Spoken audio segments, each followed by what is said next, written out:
My guest today is Charley Wininger, a psychiatrist from New York and an author of the book Listening to Ecstasy, The Transformative Power of MDMA.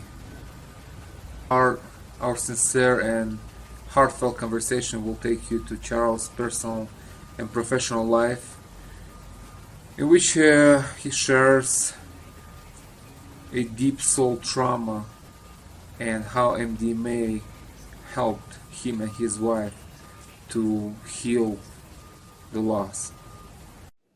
I hope you will enjoy our talk. Give it a like and subscribe to our channel. Thank you.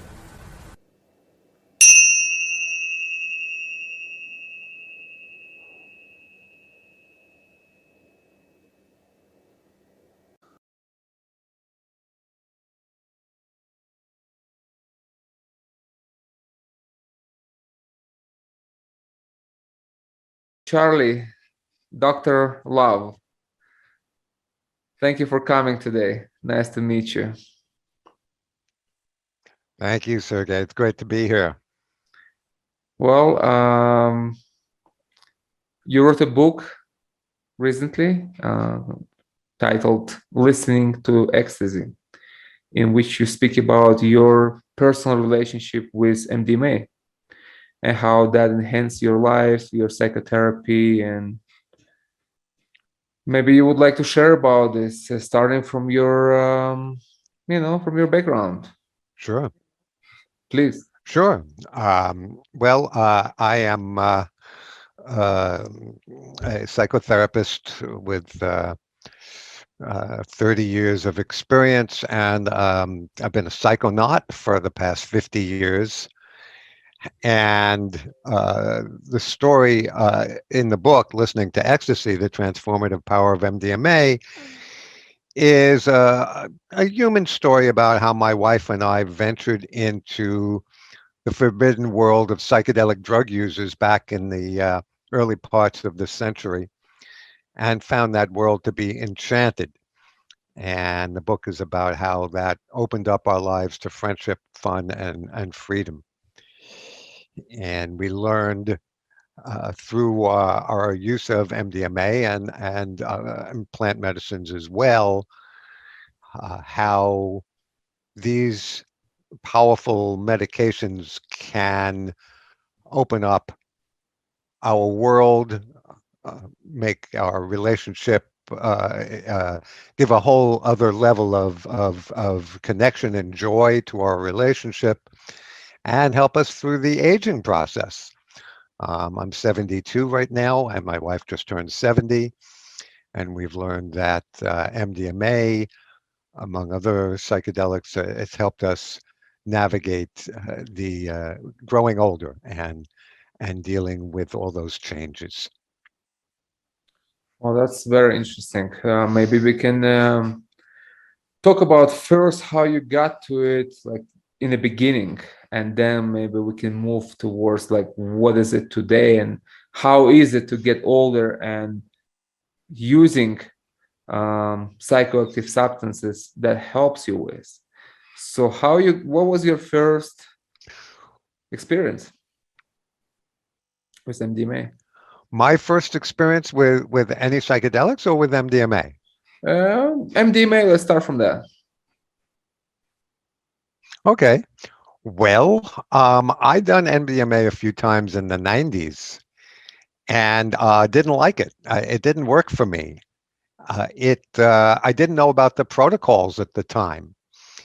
I didn't know too much about that. This is not a drug, or I prefer the term medicine, to use alone, in my opinion. And I didn't know about proper hydration and the like. So I'd given it up. And but I was out of my first marriage. I was dating, and I met Shelley in 2000. Matter of fact, this month it's going to be 21 years that we're together, and she was I was an old ex hippie. She was the opposite. She grew up very straight and never so much as finished a joint in her life. And when she met me, she was out of a bad marriage. She wanted to spread her wings. She wanted to try new things, and she wanted to try ecstasy, which was what MDMA was called back in 2000. And I was shocked that she was wanting to do that. But I thought, well, sure, I can guide her with that. And I decided to go out and find some for her. And all this is detailed in the book about how I actually found some pure MDMA back in 2000. It wasn't easy, and and then I decided, okay, what the hell, I'll do it with her. And so we were able to borrow a friend's house in upstate New York in in the summertime, and tried it for her the first time. And watching the MDMA come on for Shelley was like watching her come alive, and she'd already been quite alive, but watching her just drop all stress and signs of age actually from her face, and she looked like she was coming to. She looked like she was waking up from a long, long sleep. And it was a great experience for me as well for the first time, because now we knew about hydration and keeping oneself adequately hydrated, and we knew about only using pure MDMA. And so it was a peak experience for us. And I like that term, peak experience, because you can spell peak two different ways. And it was peak, meaning it was a top experience, top level experience for us, but it was also like a peek into heaven. We really thought that we were like trespassing the gates of heaven, and the angel was there shooing us in for a look around. And after an experience like that, Sergey, you're never quite the same again. And so this became quickly Shelley's drug of choice. And since then, we have rolled about 70 times, and either just her and I, or with a group of people, or at a concert or a festival. And we've not had one negative experience. And so over this time, we learned a lot about how it could make our relationship better. And I learned that after a while, I realized that this medicine was speaking to me, and I needed to listen because it had a lot to teach, a whole curriculum, actually. And so I started taking notes, and that's what became the book, Listening to Ecstasy, because I was listening, and That's it taught me a lot of things. that's very interesting. I myself was MDMA lover in my youth. Mm. My it was Hmm. well early 20th. It was like 19, and then years after that, a couple of years. It was certainly my favorite drug, and I never call it a drug. Really, I don't like this word, but it's just for lack of better term. And it's like substance. Let's call Yeah. it a substance. And at that time, I was living in Israel, and we didn't have pure MDMA. It was ecstasy pills, and it was always, Yeah. there are many of them, and one better than another, other worse, and it's hard to get the one that you truly like. Yes. And when you get that, you're trying to stockpile for Armageddon with it. But it was years of. I did a lot of ecstasy pills, and that truly was the drug I truly loved. I can say that from all the synthetics, and I did a lot of drugs. Not to escape myself. It was always a Hmm. search. It was a spiritual search that I was trying to, I was trying to find my tools to understand myself and the world. And when I got to MDMA, it's like I truly start Yes. seeing the magic. This is when I felt like magic is real, but it was a bit out there. but I could peek into it, like you're saying, I could see it. So for me, it was certainly a gateway to where I am today. It was certainly an important episode in my life that led me to plant medicine and where Yes. I am today. So I, I'm just doing this podcast to honor this part of my past, basically.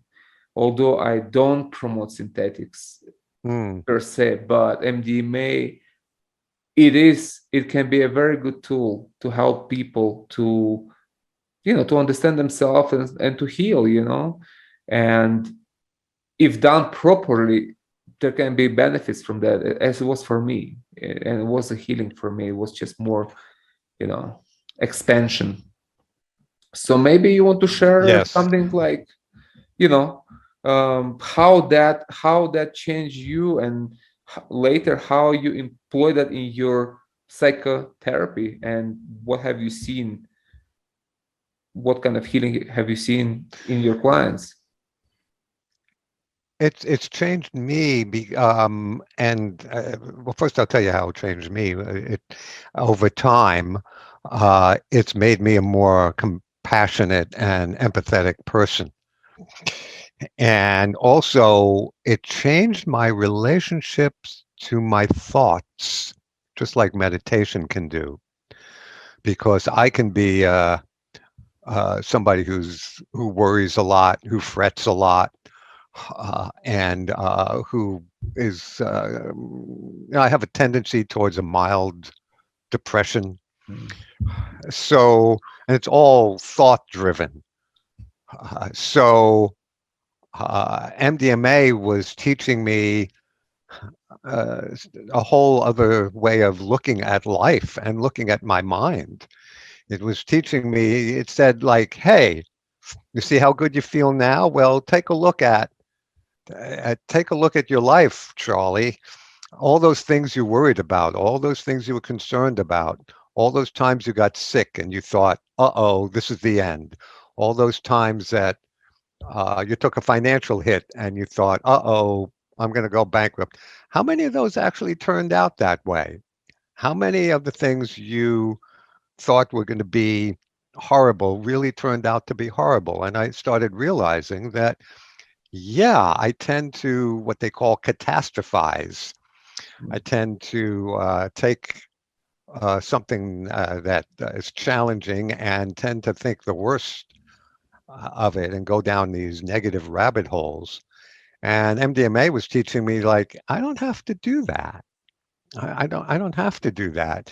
There's a more positive and happy and optimistic way of looking at life. And when I look at my life, I'm just totally blessed. I've lived in, relative in a country that's at relative peace, although there's many conflicts here in this nation, of course, but we're not currently at war in a way that threatens our existence. We have relative prosperity, and I've been relatively prosperous as a middle class person all my life. I have so much to be thankful for, and I can focus on my blessings instead of my problems. And MDMA was teaching me how to do that. So, to go to the second part of your question about how that affects my psychotherapy practice, I don't do medically assisted psychotherapy. I will help prepare people for psychedelic experiences. I will help them integrate them on the other side of those experiences, but I don't help them through the experience myself. I look forward to the day I can do that, but I don't do that. But it has helped make me a better therapist by making me, like I said, more compassionate and more empathetic and able to come from my heart and able to break down the roles of in the therapy office, like the Mhm. old-fashioned roles of I'm the healthy practitioner and you're the sick patient and I'm here to cure you. That's all BS. MDMA has helped me break down those roles, and I'm just one person here in the room with another human being, and I can help guide them, but I have as much to learn as I have to teach. And what I try to do in these sessions, Sergey, is I try to give my client, and I prefer the word client to patient because it's more peer to peer. I try to give my client the environment, try to provide the environment that MDMA provides for me. In other words, of safety and of well-being and of unconditional love. And those changes over time with MDMA has helped me become a better therapist. Well, I wish all psychotherapists would take at least MDMA, you know.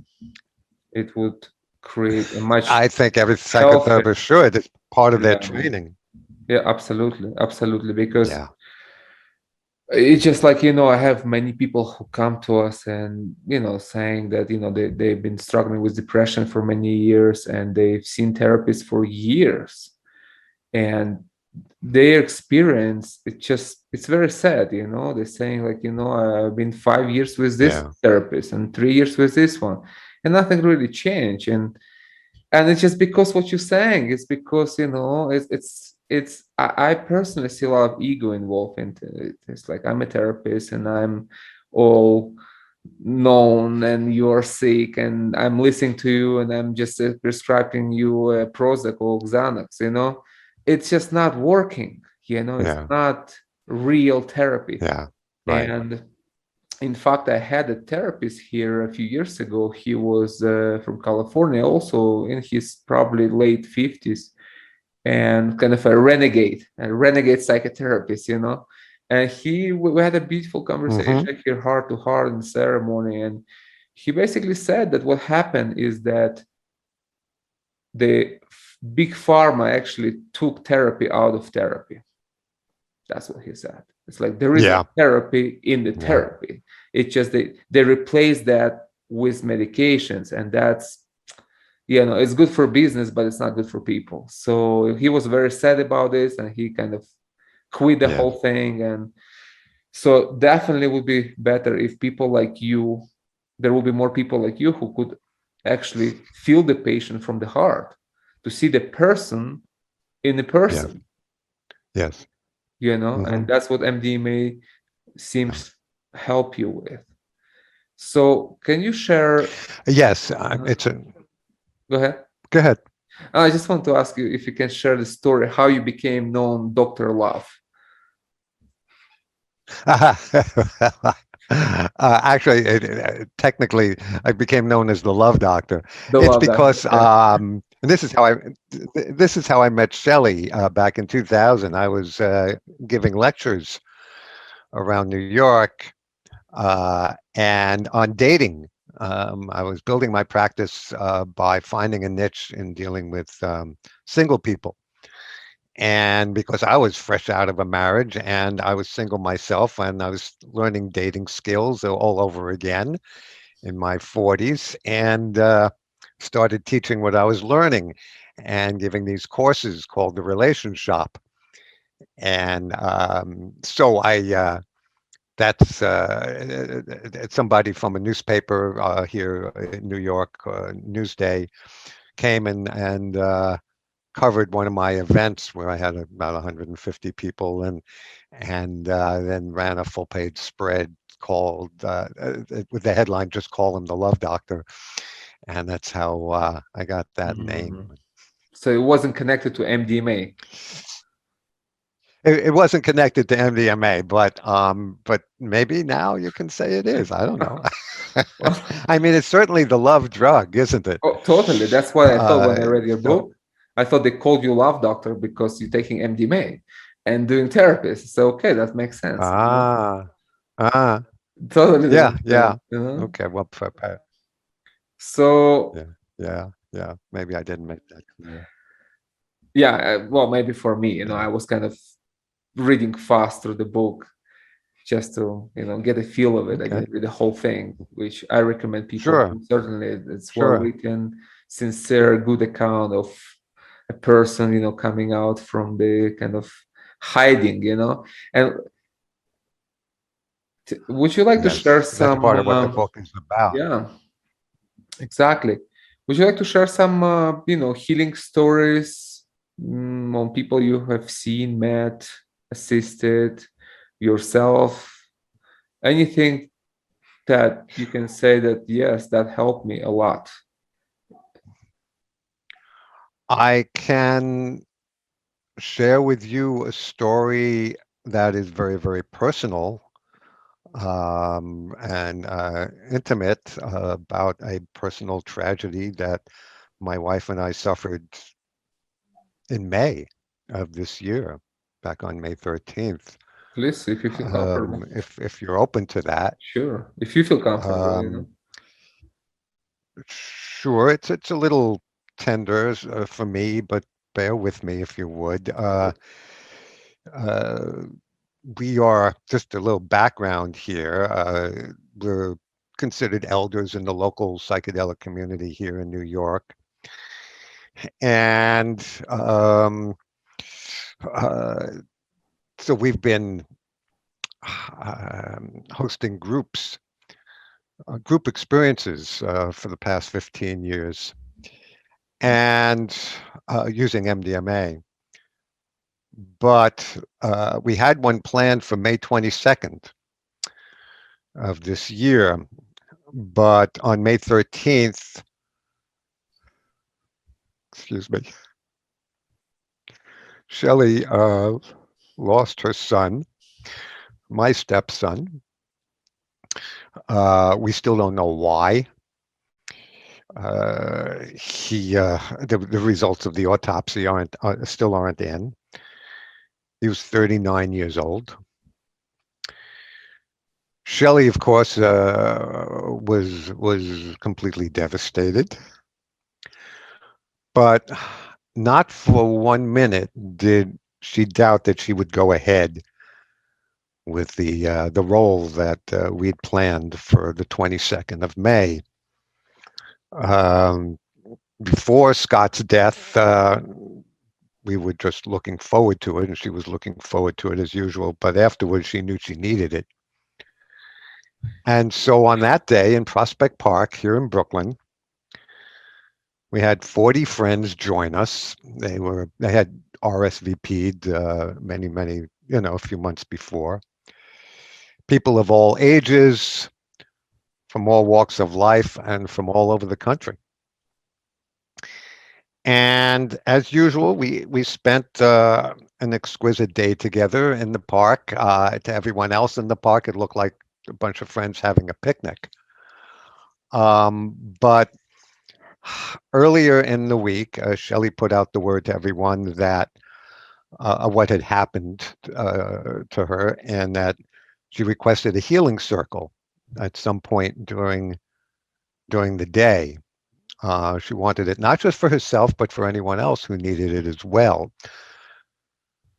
So that day, in the middle of our MDMA excursion with all 40 of us in the park, we convened a circle. And picture this: everyone was sitting on the ground except for Shelley and I in one part of the circle. We were in chairs because at our age we can't sit on the ground for hours at a time without hurting our butts. So we had chairs. Everyone else was sitting on the ground. And one by one, people were sharing their losses. And one older guy spoke of losing his mom that past week. And when he shared about it, he said, I really just feel like this grief is too painful. I feel like screaming. And I thought to myself at that moment, oh, please don't scream here in the middle of Prospect Park. We're going to get too much unwanted attention. But Shelley saw a pillow on the ground, threw it at him, and he said, scream into that. And I thought, I'm a psychotherapist. Why didn't I think of this?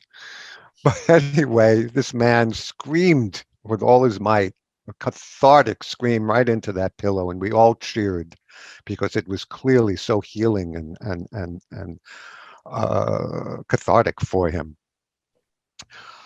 Um, and others spoke and about their losses, and then it was Shelley's turn.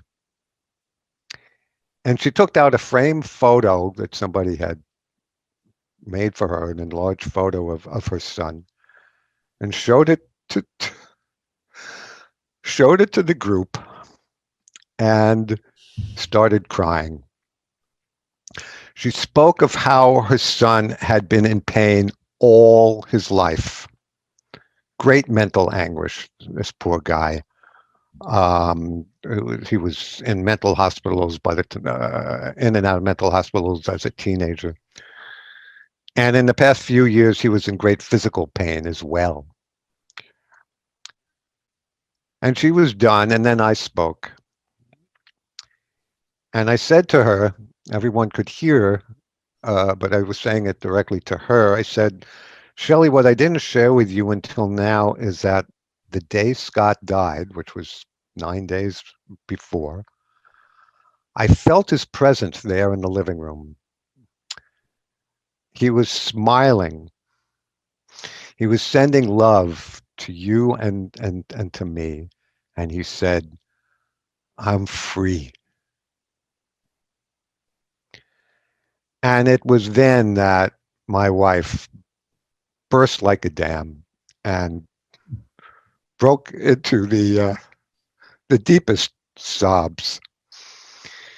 And as she was lost in that, you have to understand, everyone was rolling, right, on MDMA. As she was lost in those tears, everyone huddled in close, touching her legs, her head, her arms. She cried for the longest time, but by the time she quieted down and lifted her head and opened her eyes, she saw and felt this swelling human wave of love, 40 people strong, washing over her, flooding her with their collective healing energy, sending it right into her body. And it was then, she said afterwards, she said, that's the moment my healing really began. And it was a transformative moment for all of us, actually. And afterwards, and Shelley, it's what, 2 months now since then, and almost, and Shelley still says, that's the moment my healing began. And someone who was there wrote an email afterwards that said, I never want to go to a traditional wake or funeral again after seeing this kind of alternative. And I'm thinking, yeah, like, what would it be to live in a world where instead of going to a wake or funeral and then, back to the house where people are drinking and just eating, uh, sugar-filled foods to numb the pain. What if we lived in a world where instead people would get together in a group, do this medicine together, and for the purpose of sending healing energy into the person who most feeling the loss. And that's the kind of world I picture, and I think it's coming. Actually, it's already here, isn't it? So I'd wanted to share that with you, and thank you for listening. Well, Charlie, that's a very heartbreaking story,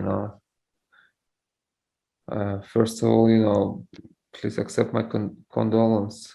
And, I really wish your wife find the strength and love within herself to continue and to Thank you. overcome that in a dignified manner, Yeah. you know.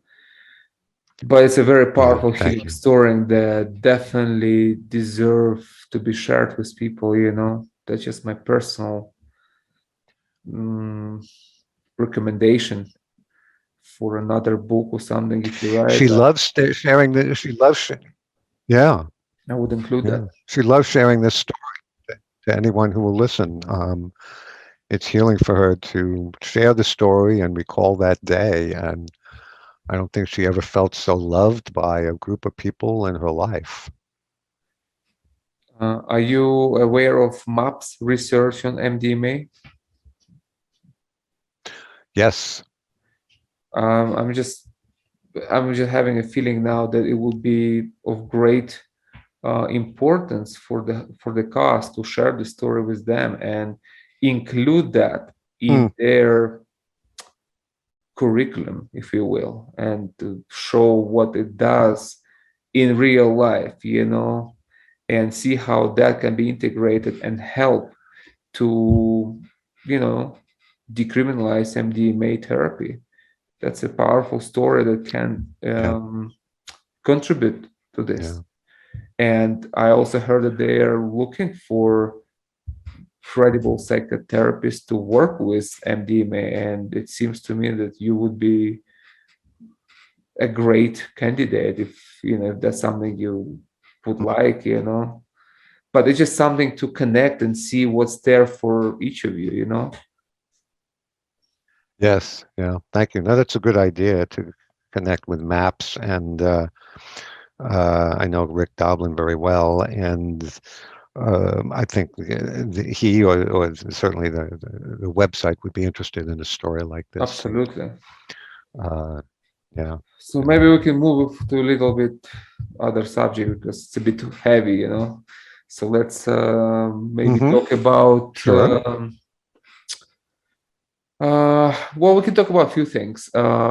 You know, when I was using ecstasy in my youth, I always struggle with the side effects, with the hangout. You know, it's always been a beautiful night followed by 3, maybe 5 days, maybe a week of kind of gray, you know, like Mm. depleted state of being. And then I didn't know why. And then I researched later and I realized it's that MDMA work with serotonin and kind of depletes that.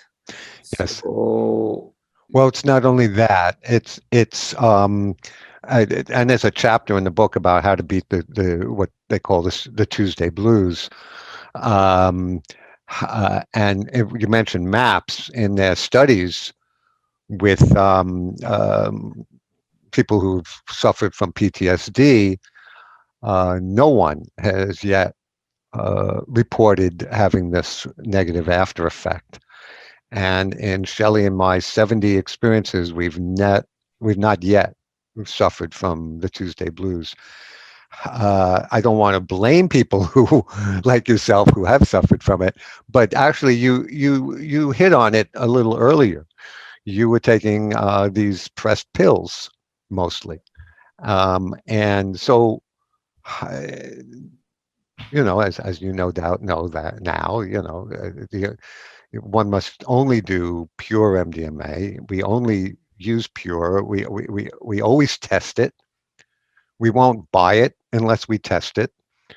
And we have a scale, of course, to measure it exactly. We're very moderate in our dose, and we'll boost in the middle of it, but we boost moderately. At our age, especially, we need to do that.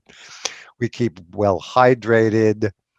I sleep it off that night, and I mean really sleep it off. I mean, I'm 72 years old. I'll sleep 10, 11 hours and wake up feeling wonderful and with an afterglow.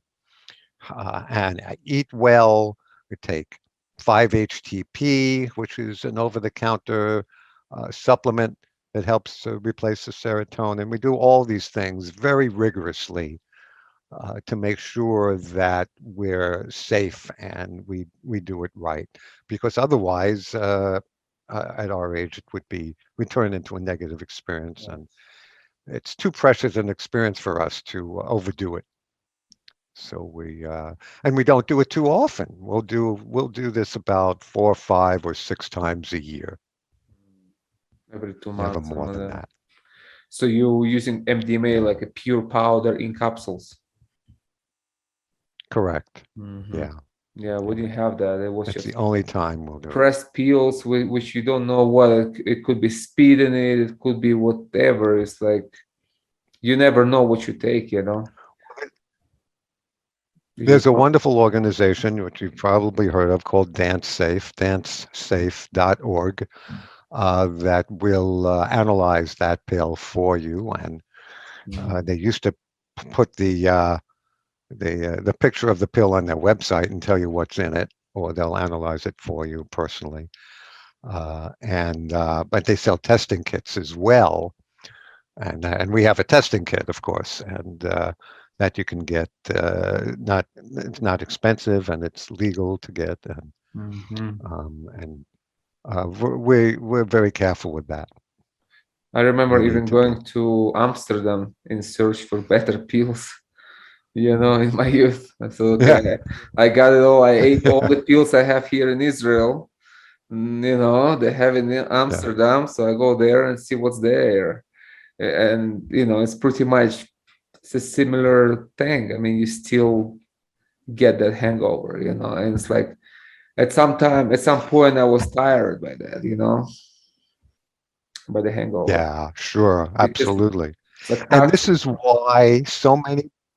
I'm sorry. Go ahead. Go ahead. I finished. This is why so many people maybe start their psychedelic exploration with MDMA and then leave MDMA because it stops working for them, or the negative Yeah. downside afterwards is just too painful, and then they move on to plant medicines and the like. And what I like to do, and I love psilocybin, I love ayahuasca, I love LSD, um, but I also want to call people back to MDMA, uh, because it has other lessons to teach you at this later stage in your life. When you were doing it at 18 or 20 or 25 years old, it might have been great for the purposes, the recreational purposes. And I love recreational purposes. I'm all for them. But when one is 35 or 45 or 55 or 65, it can speak to you in a whole different way. I I liken it to reading a novel when you're a teenager and then picking the book up tw Later. 25 years later and realizing, oh, this is a different book than I remember. It can speak to you in a whole different way because you have so much of yourself, more of yourself to bring to it. Yes, completely agree with you. There is time to revisit good things, and how you feel doing this now in your age, in your senior age. Like you're probably already looking at the sunset, you know, sunset of your life at some I'm point, looking at what? I'm sorry? a sunset of your I'm life. Oh, the sunset. Yeah. Well, hopefully it's like that right around the corner. But yes, it's true. Yeah. I do deal with my mortality, and looking at the fact that in the hourglass there's more sand at the bottom than on the top, and I have found that MDMA has helped me with transitioning into this stage of life and into facing my mortality. And it does that in many ways. One way is that Shelley and I look at each other and we realize we're getting older, and we have all these aches and pains, uh, and we can't party like we used to, and all this type of thing, and our body is getting more limited, but we are so secure in the knowledge that we have fully lived our lives, especially since we met 21 years ago. We have no regrets about the way we have lived. And it's not like we're going to be on our deathbed one day and think, oh, I wish I had done this and I wish I had done that. We've done it all. And we've had a blast and a very deep time of healing, like I just described, and growth and connection between the two of us. So MDMA has helped me face mortality by helping me realize that I've lived fully and I've lived a full life. And also it teaches me at least about letting go and embracing the moment, whatever it entails, and the importance of connection. The way I would like to die, and who knows if I will have my wish or not, is slowly, so that I can say goodbye to everyone and on my deathbed be surrounded by my best friends and family members. That's the way I want to go, and uh, because it's for me it's all about community. And one of the worst parts about growing old for a lot of people, especially in the United States, is they get more and more isolated, and their world becomes more smaller. And that's not our experience. We're making sure that we have community around us, because that's our lifeblood. That's what keeps us vital and young. So if MDMA become decriminalized and people start using it, would you apply? Would you practice that? Would you give it to your clients, or are you still practicing psychotherapy? I would force feed it to them.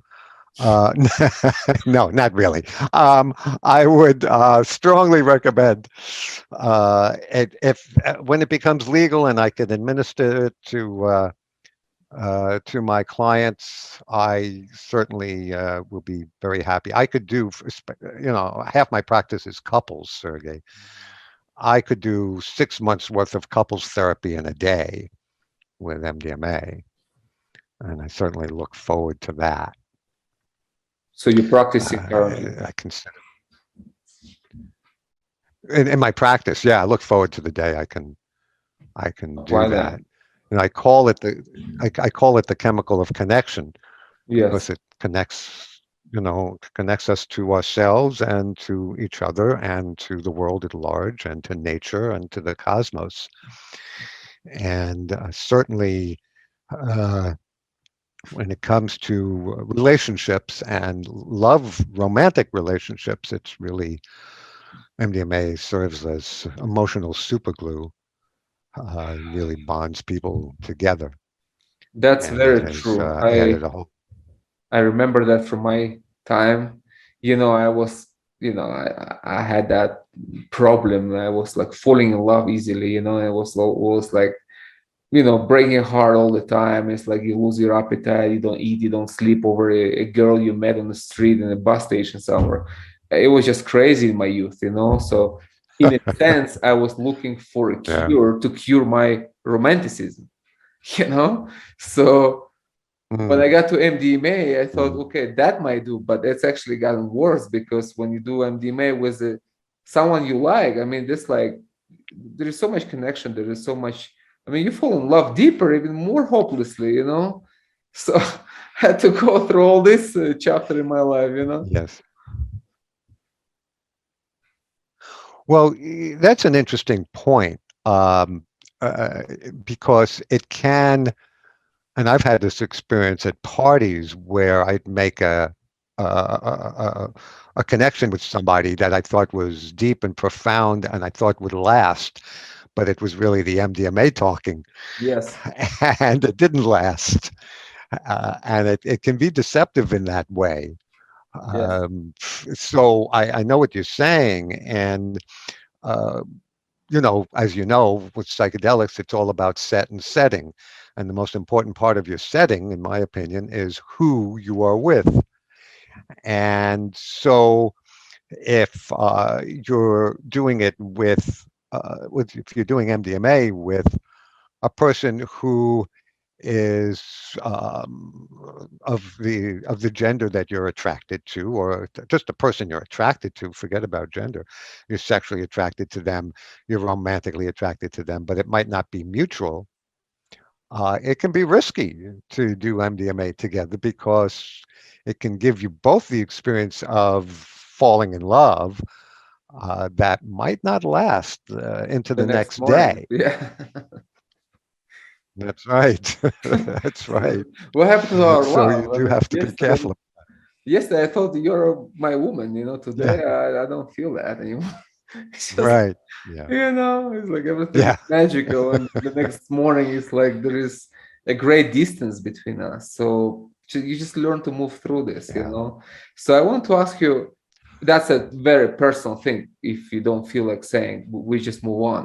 But how MDMA affected your intimate relationship with your wife in terms of being close, being sexual to each other? Do you feel like it enhanced, it got you Ah, closer, and you move through this kind of aging thing and kind of losing the sexual drive and passion and all this? well, I'll share a secret with you. Okay. Um, the this is just our experience. I don't know about other people's experience, but we found a magic potion to keep our sex life alive. When I met Shelley, she was premenopausal, and then she went through menopause, and we got sad because we thought the hot So, sex that we had was going to fade. And then Shelley discovered cannabis, and she uses cannabis in a certain way. She uses it to focus on. We always make love with music, and we always make love. We have take a lot of time, and she uses the cannabis to enhance her sexual feelings, and she is actually, and she's very open about this, so I can share it with you. She's more orgasmic than ever, and she's 70 years old, and I'm 72, and when she's hot, it's contagious. Makes me hot, uh, and so when we're rolling, it's hard for, as you may know, for many men to get or keep an erection on MDMA, or to have an orgasm. What I have found is that towards the end of the roll, when the MDMA is ebbing and starting to leave my body, if I then smoke or vape some sativa, um, with Shelley, we call it sextasy, mhm. the combination of sativa and coming down from a roll, and we have a blast. It's the happiest part of the whole experience for us. Well, that's very beautiful, and very hopeful too, because I remember when I was younger, I was looking at my grandparents thinking, are they still having sex? I mean, what will happen when I'm there? I mean, life wouldn't be the same without it, Yeah, So it's very good to right, hear that right. the passion is continuing, and, the connection is It there. And doesn't have to die. it doesn't have. That's very beautiful. That's very important. That's a good message to other people who are aging and maybe, on earlier stages, that, it's not all over for you when you enter menopause. There's a whole new world out there. You just need to That's right. find the tools. That's right. And, I always love to smoke cannabis on top of ecstasy. It was very good. So Hmm. there's a lot to be used to maintain happiness. And certainly, if that's something good that elevates your spirit and keep you young, then do it. Just do it wisely. Do it. Follow the protocol, as you say. So, what would you like to share with people who love it? That's the key. What would you like to share? How would they use it best? Well, uh, I would like to tell people or remind them, because they might already know, that as we have found, play, fun, and joy can in themselves be transformative experiences. Anyone who's attended a good all-night rave knows this. Anyone who's attended a good festival or has simply rolled with a bunch of good, well-selected friends knows this.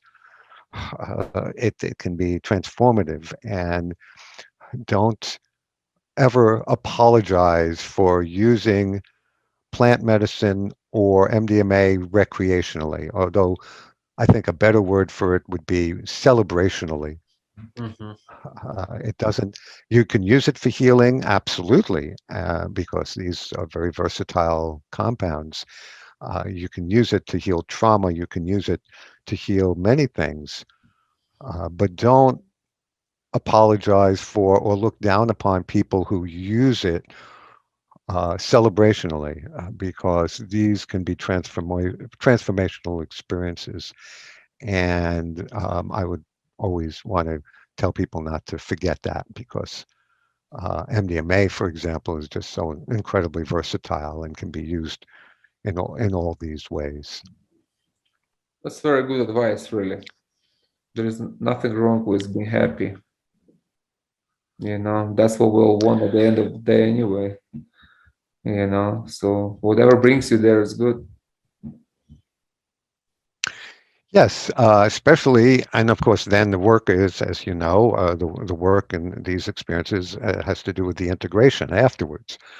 How do you integrate this joy and Right. celebration into your day-to-day life? And how do you turn these states into personal traits and integrate them into your personality? And that's part of what my book is about. That's what I've been learning.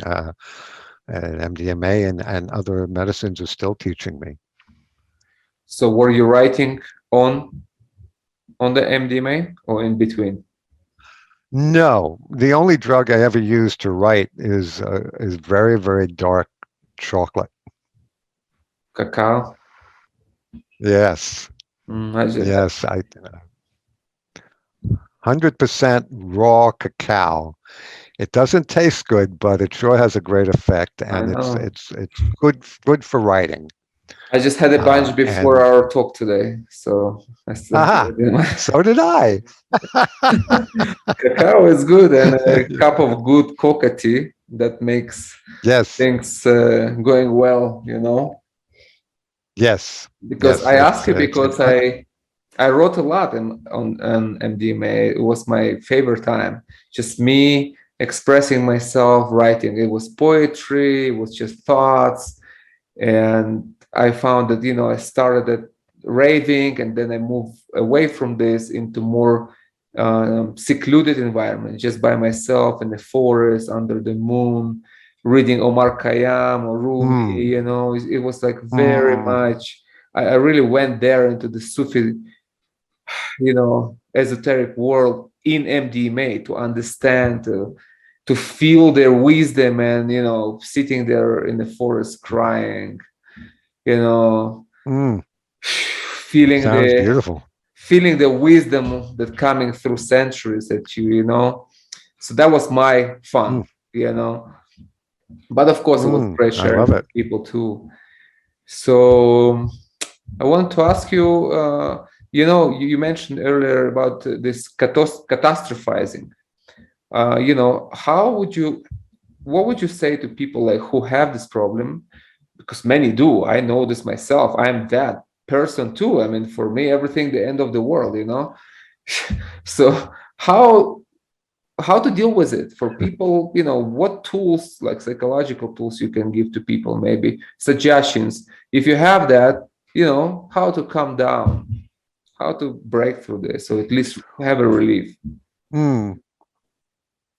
Well, good question. I spoke a moment ago about integration, and certainly the best integration tool I know of, I'm sure you know of too, and your audience I'm sure knows, is meditation. And MDMA, I believe, prepares the mind for meditation. And um, uh, using the MDMA experiences and the memory of the MDMA, the physical memory in my body, and integrating that into my meditation practice has helped me alter my relationship to my thoughts. The thoughts still come, the catastrophizing thoughts still come because it's just a habit of my mind. They'll always be there.